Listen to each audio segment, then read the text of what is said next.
It was loud. I couldn't turn it off. As I'm just saying, I'm here. Excellent. I'm here. Don't interrupt. All right, we're going in. Mics are up. Myself, Folu. Right now in the studio, we've got our three analysts for a Friday. Fantastic stuff. I know /Smooth981FM Lagos. And of course, please do send in your messages to us, especially on Twitter. Use that hashtag freshlypressed981. If you want to message us on WhatsApp, we have tweeted our WhatsApp number. So either which way, you have to be following us on Twitter, which is at Smooth981FM. Now, without further ado, let's jump into the stories. We've got quite a few things to talk about. The first of which is a rather worrisome news. Waji, I'm going to go to you for your analysis on this story from the Guardian newspaper. Displaced persons lament the planned withdrawal of police from camps. Now, the story as it's broken to us has been sort of put out in the press by Governor Samuel Ortom, as far as we understand, where he said on Wednesday that he received information that policemen in IDP camps are to be withdrawn on the directive of the Inspector General. Again, a communication, direct communication, at least at the time of, from the police. We don't actually know the on this. Sorry, I'm very happy that you brought up that last point regarding that there's been no official statement from the police, because that would have maybe given us some balance. So right now it's just the governor's words that we are working with. But Folu, if this is true, indeed, that the Inspector General has ordered for people, the police, to be pulled out of the IDPs, this now gives further credence to the argument for state police. Why? Because the governor is the chief security officer of his state. He is responsible for the indigents and the population of that state to make sure that their lives and property are protected. Yes. And if he does not have any control over that, then frankly speaking, he is no longer the chief security officer. And we all know that with these things happening, if you pull security forces away from displaced camps, it now opens up the opportunities for the bandits that actually force them to go to these camps to begin with, to now, carry out reprisal attacks and, all sorts of things of that nature. Because, Waji, let's be honest, even within the camps, you already have a sort of criminal elements that tend to creep up inside of these sort of IDP camps. People are already concerned about their safety and well-being. Right. What possible rationale could there be for withdrawing officers? Well, that's why it's going back to your point that we haven't heard any statement from the police, but if it is true, it is a very, very big problem, and we don't know why. So it'd be important for the police to come out, refute and or explain the situation, and then further talk about what systems they're going to put in place to make sure that people's lives are protected. Now, just before we move on from that, I do also want to take your thoughts on why you think or how you feel about the governor going ahead to start informing people when he hasn't been officially informed by the police. He said he quote-unquote received information. In a sense, could this be looked at as spreading, sort of like a bit of mischief? It's causing trouble because you've gone to the press, you've given out all this information, and yet there has been no official directive, as far as we understand it, given either to you or issued by the police in general. Well, this is where I'll blame his handlers. His handlers for not necessarily managing the information that he receives and how best he disseminates it. So that's a problem within itself. But fully we're in the election season, and this is when the theater of public life now comes out to be fruit. So anything is possible regarding how these guys want to play. Maybe he wants to make a case for how despondent he is, or how the man of the people he is. He is fighting for the people, and this big behemoth that is the federal government is not helping. Who knows? Elections coming up. Anybody would do anything to be the Shakespeare of the iambic pentameter. So we need to be very, very careful with trying to understand the rationale, especially in election season. All right. Thank you very much for that, Waji. Speaking of the theatre of what's going on right now in election season, Tunde, I'm going to come to you for this next story, where we've now been informed that after jumping a ship from one party to another from the Vanguard newspaper, Saraki has become the national leader of the PDP. I'm just going to go straight to you for a breakdown of the story and your thoughts on this one. Well, my initial thoughts, the 48 laws of power needs to be updated to include chapter on Saraki. So look, this is like you said, it's continuation of the theater in a country where we don't have any real ideological positions, political positions. That is, this will happen. And where they do exist, they're barely stingy. The truth is, people may claim or pretend to have some sort of ideology about the end of the user. The truth is, the only ideology they have is self-serving. We clearly and naturally see a situation where it's very easy for someone to move across parties, because they are one and the same, and they're simply just looking for where they will find favor. All right, so that's happened, and we all know in everything except in words. Saraki's body language and posturing had made it very clear that he was going to end had a held a meeting, and they've thrown out all the things that you'd expect. They say they've appointed him as leader of the party because he's the highest ranking officer within the party or at school. But then, these kind of statements come out. They make statements not by him, just I think from Tambuwal, berating the state of affairs of the nation under the current administration. Oh, the country is on a cliff. We must Pointing fingers. We must position this country. We must restructure it for the benefit of Nigeria, and all that normal stuff mixed in with Dino's remixes of his current songs. Go on, we cannot afford remaster, re-digitized. We cannot allow anybody, no matter how highly placed, hold the future of 200 people at ransom. All of this is just it's talk and it's self-serving, to be honest. And really, we will end up where the people were the ones who are worse because Exactly. we don't have any real Representation. real proper representation. No one to say, look, this is what I stand for, and if you belong to this political ideology, then vote me in power, because these are the kind of changes and programs I'm going to put in force. Okay, so I like that you mentioned that, because then doesn't that the onus of putting people or putting the political parties in check therefore rest with us, the citizens? And I say this because there are provisions within the law which do question not just the cross-carpeting, but a lot of the behavior of politicians. But we have never seen, and I repeat, I don't believe that we've ever seen a mass movement from the public to say, listen, as a result of this, we're asking for legal action, we're asking for legal sanctions. Thank you. Because people do complain, and we do say all the time that perhaps these politicians are not working in our interest. But do you not think that there is some responsibility for us as voting citizens to get more involved? Absolutely, I agree with you 100%. But you see, in plans for that to really happen, there are a bunch of things that need to that need to take place. Education not being least of all. The places where you see people stand up and rise up and say, look, these are the concerted efforts we're going to use to make a change. The people are informed, the people are educated. Unfortunately, not enough of us are. You can't just expect. In countries where the system works, and they had a group of leaders who wanted to build a nation, right? And put in place the right sort of foundations with the idea of the mindset that we will not always be here. Let's leave something that our children can inherit. We have an entirely different setup. Because we care about the future. The guys who lead our country today took their blueprint from colonialism, and it's pretty much the same thing that they're running now. Now you can say the people should rise up, but how informed, how educated, if one or two of us that we know can make a difference go, how much support are we going to get from the man on the street who is looking for he's looking for the next meal? Do you not think the NBA the Nigerian Bar Association actually, who are supposed to be custodians of our legal process, who should be representing the people, should actually speak up? They need to speak up. They need to put in some sort of lawsuit. They need to stand for us. We may not be able to do it, and I get what you're saying about education, but I do think that we have sort of caves of citizenry that doesn't seem to even work for us. They just seem to be comatose. Thank you very much for that, Mr. Ireti. So even calling on the NBA to act as a pressure group that they can be to make sure things work a little better. Up next, though, let's go over to this interesting story from... Give me 1 second. ThisDay newspaper. I think I'm going to go to that one, where the federal government explains challenges on $1.5 billion Lagos-Ibadan rail construction. Now, Nwaji, going back to you for this story, the federal government has been talking about challenges of building this rail line, which initially they said, everything is on course or on target. Then they said, we may have to demolish some things. And they said Lagos is problematic, and we're coming out with more problems of, Lagos State could, help us out. Will they demolish? Will they not demolish? What are your thoughts on this story? It's a bit embarrassing reading this story, especially for individuals who are involved, who claim to be technocrats, and then the construction companies involved as well, because as much as I'm not an engineer, I do come from a family of engineers, and I know that the one thing you must do before you build is conduct a feasibility study. A feasibility study will let you know about the feasibility of that particular project with regards to what the possible obstacles could be, with regards to the different things that you could interact or things that you actually have to do before you now begin building.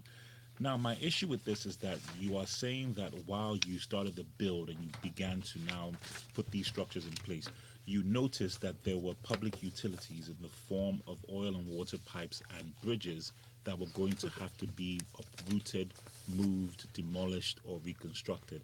Are you telling me that that is a challenge you discovered while you started building, or not something you could have ascertained and found out before you actually started building? Which is where the main issue is, because what now begins to happen is that as you prolong these things and continue to give reasons as to why the project is delayed, this cash now begins to run out because of manpower hours or whatever else case may be with regards to associated cost. And I'm really, really confused as to how you can just come out and make these statements regarding the challenges, but then nobody's asking you for an accountability regarding what you should have done before the project actually commenced and kicked off. Thank you very much, because we've seen this happen one too many times. We've seen it happen with our airports. We've seen it where towers have been constructed. Right, and then it just stops midway. Absolutely. And then for these things, if you get on that expressway, you begin to see these things, not as if they haven't started building. They've started building and then they've stopped. So is it going to be an albatross? Is it going to be a white elephant? It's just going to be something that we just continue to do, and then when we now have the money, or when all these other things are in place, and then Amechi's over here talking about it be ready the next 6 to 12 months. Seriously?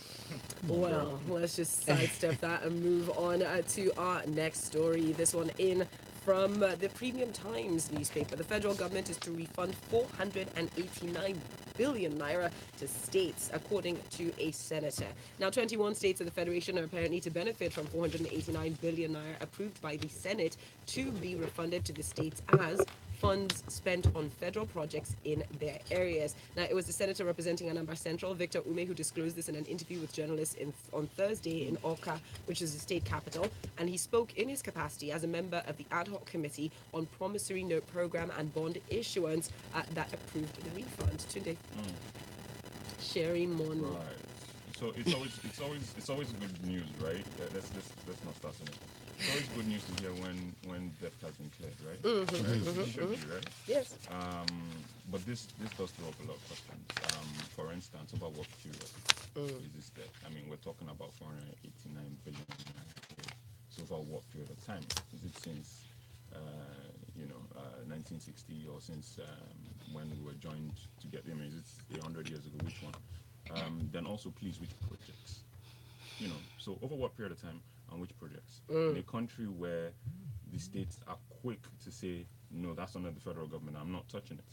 And suddenly we hear that they have such huge sums to refund them for, these, maintaining or spending money on these projects. It's a bit surprising. Election money, anybody? Thank you very much for that. Thank you for that, Tunde. Okay, so we've got messages up on our Twitter platform. You can reach out to us on Twitter as well if you want to be a part of this conversation. This one here from Chika Ajina says, the truth of the matter is that no ranking member of the PDP right now has more national acceptance in Nigeria as Saraki. So I think PDP is right on this one. Guru at Taliban up on Twitter also says, please, Governor Otum should use his security vote to provide security for his people. It is not his pocket. All right, now that money's for election. We've also got more messages coming in on our YouTube live stream platform. This one says, Saraki, now national leader of PDP, NYSC reviewing allowances, iPhone reaching $1 trillion, 10 times more than Nigerian budget. Nigeria is an action move. That's in the movie. That one is from Michael Adetitu, while David Dare says, I hope to be in your studio one day. He's giving us a shout out for, this fantastic feed. Thank you very much for that. We appreciate you. But now we're moving on to more stories.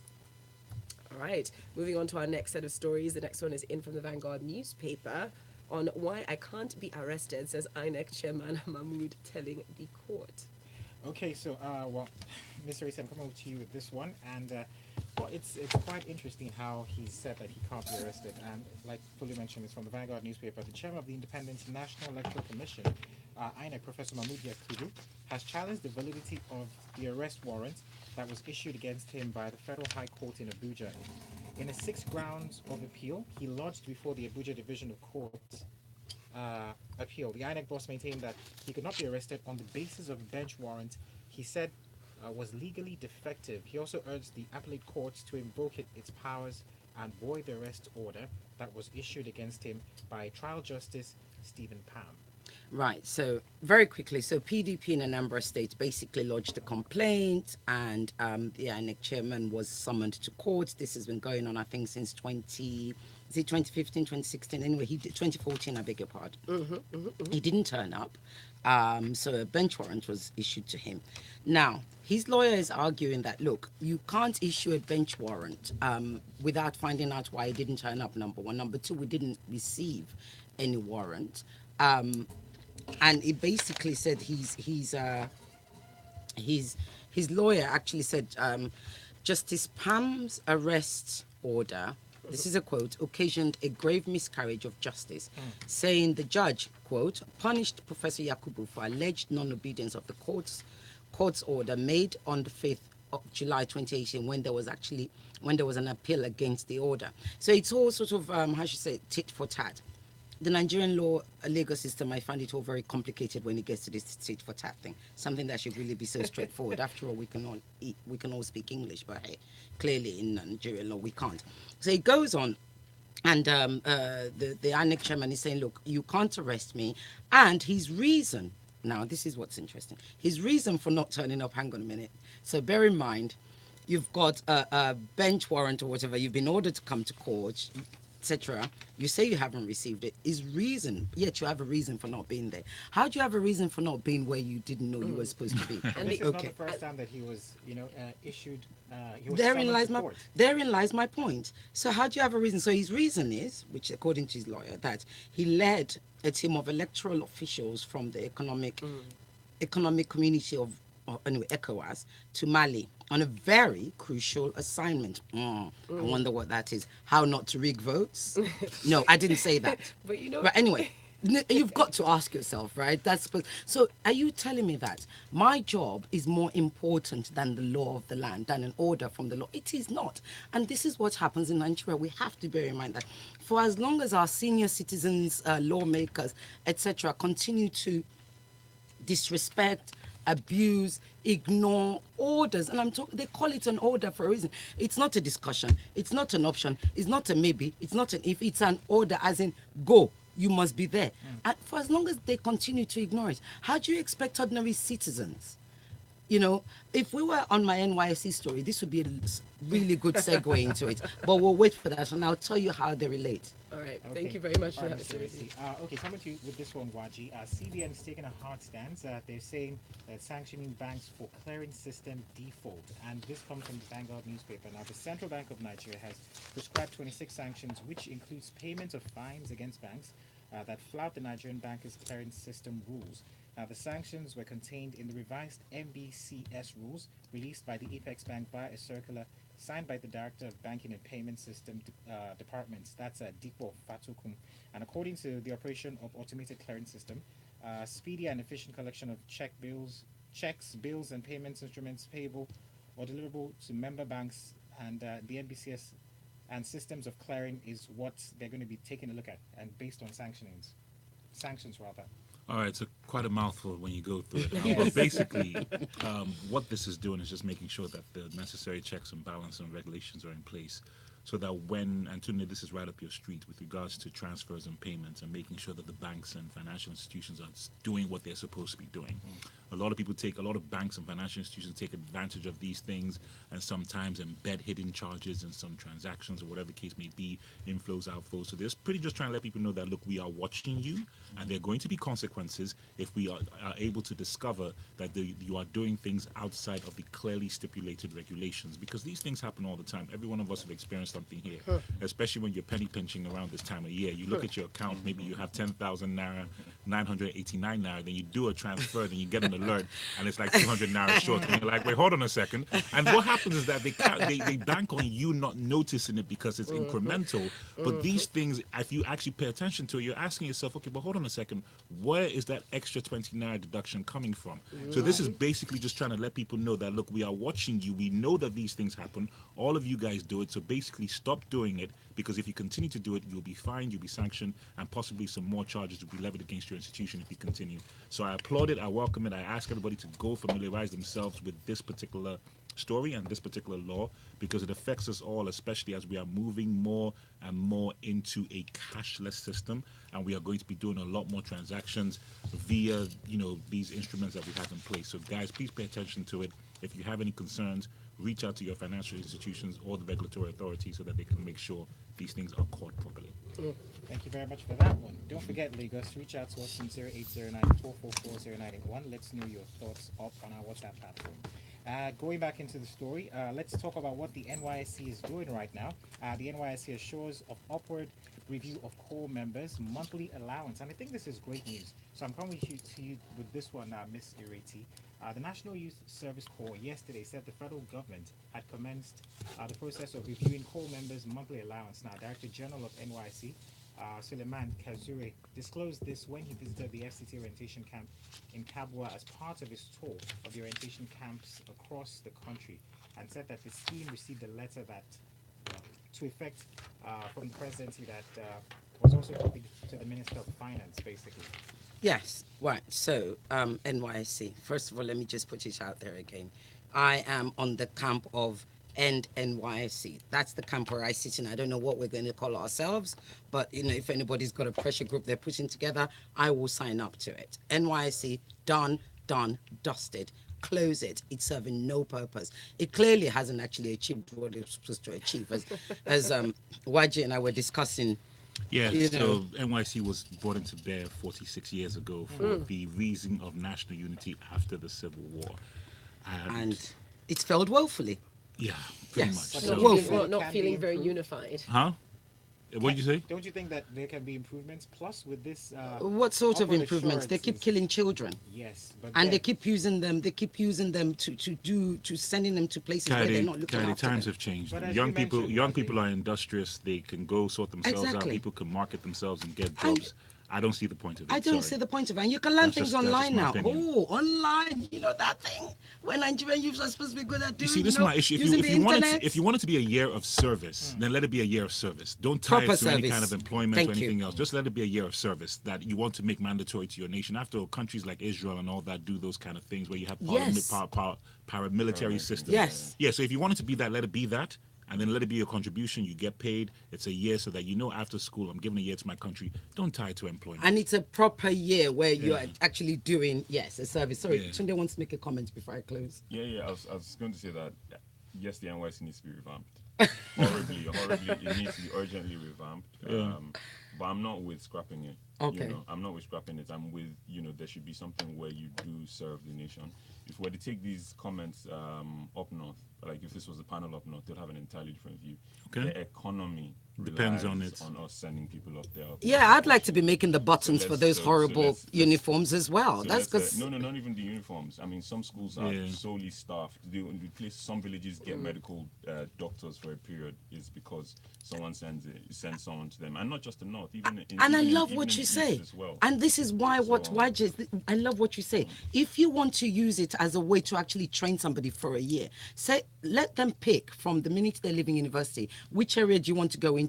So those who will be teachers become teachers for a year. Don't just and half of these people don't even have good degrees anyway. So you put them there to go and teach children who are already struggling. But very quickly, sorry, this story, we actually stayed off the story. I beg your pardon. Yes, we did. Dramatically.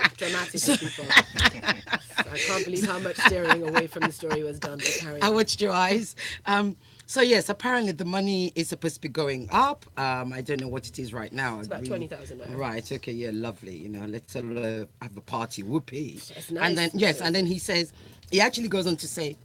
So this is what the Director General said. He gives them, yet again, why do these people feel they always have to preach and talk at people? Speak to young people. Stop talking at them. He says, avoid indecent dressing. Be security conscious and avoid night party. No, sir. We can't exactly have a night party on 20K a month, can we? Steady on. All right. Moving. Let's carry on very quickly. We've got comments coming up on our live feed. So big shout out to J-Lu, who says, nice to see you all. And J-Lu also asked me, doesn't even know where Bola Tinubu is. # defections. # no carry last. He's around nowhere. I'm sure he's plotting something Ask quite Google. big. Ask He's plotting Google. something quite big and revamping his image. While up on Twitter, Steve Obiako says, banks are really milking customers dry, but what do you do? Most banks won't spend 500 naira calling the bank's customer care to complain about 20 naira. You Most can go there and Nigerians won't complain, do that. but you can yes, go but there and it still complain. costs us money. Why can't we call your lines for free, banks? Yes. So let's carry on. Fantastic point. More messages coming through. Talibed says, if we catch you, if the CBN knows that banks do these illegal charges or deductions already, why not not just take action. You catch a thief and you say to the thief, if I catch you. Now, wow.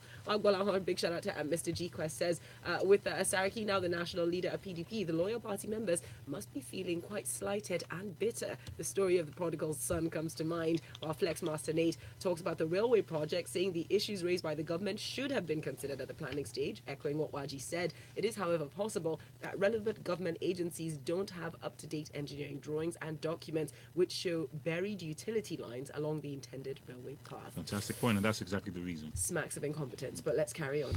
Okay, so this one here coming to you with this one, Miss Ireti, says federal government moves to extend maternity leave to 6 months. Actually, the Asaba story is what we're going to do very quickly. Okay, yes, the Asaba story. Falling stadium water tank crushes cars. This is from the Punch newspaper. And the funny thing about this is that, well, we've been talking about this back and forth, how they've been ill-prepared.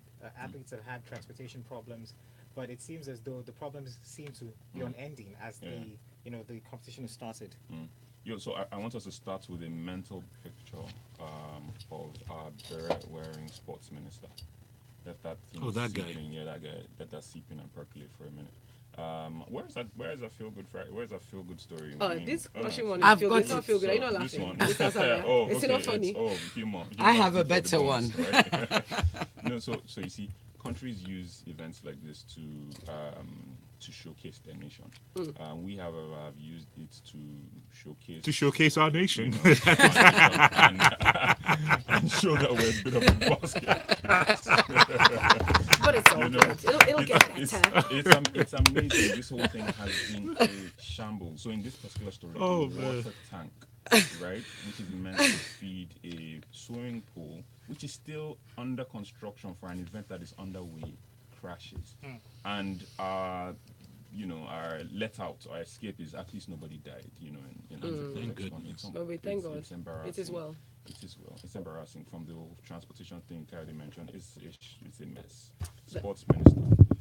But speaking of well things, though, our final story is actually a feel-good story. Very quickly, just in one line, the federal government moves to extend maternity leave to 6 months. Miss Ireti, your thoughts on this one?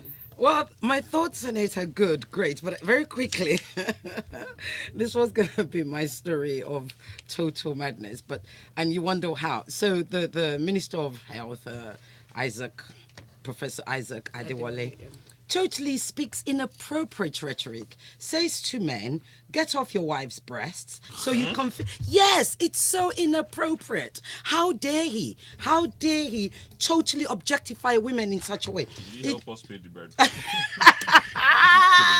He said, get off.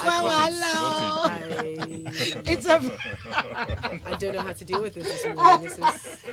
This is not what we were expecting. Folu, you started it. You said very quickly, I can't do it, so really honestly. And we're done. I guess that's the end of Freshly Pressed. No, he said, I very quickly said, look, let's work together to promote it to the men. Please allow the women to give it to the babies. Don't share or compete with the babies. Only promote it to the women. I know you love us, but don't give it to us. Wow. Give it to the baby. I didn't make this up, Lagos. He said it. Enjoy it. Don't crash your cars. Just keep laughing. He said, give it to the babies. Adewale noted that he was having talks with his wife. No, actually, no, he didn't say that. He was having talks with the Minister of Labour and Employment on the possibility of extending the maternity leave from 4 to 6 months. I've never known anything more inappropriate from a minister, a government official. Well, breast. Friday, it's about breasts. Thank you for that. Make sure you check yours for breast cancer. That's just putting in positive. Men, keep off your fingers. As it is also World Breastfeeding Week, so just we're gonna move for away babies. from that. Breastfeeding we're done. for babies, not for men. We're done, Mr. Ireti. Thank you so much. I cannot deal. Please make sure you just keep it locked here. You can follow them online. We have tweeted their handles, so make sure again you're following us on Twitter at Smooth981FM. Coming up next at 8:15, we will be talking sports and we will be calling Tega in Asaba to find out exactly what's going on the ground and the mood and the temperature of that. So keep listening. It's Smooth 98.1. Wow. I held it. I knew that it would be. I like today said, did you pay for the bread present? Did he help? I'm just distressed.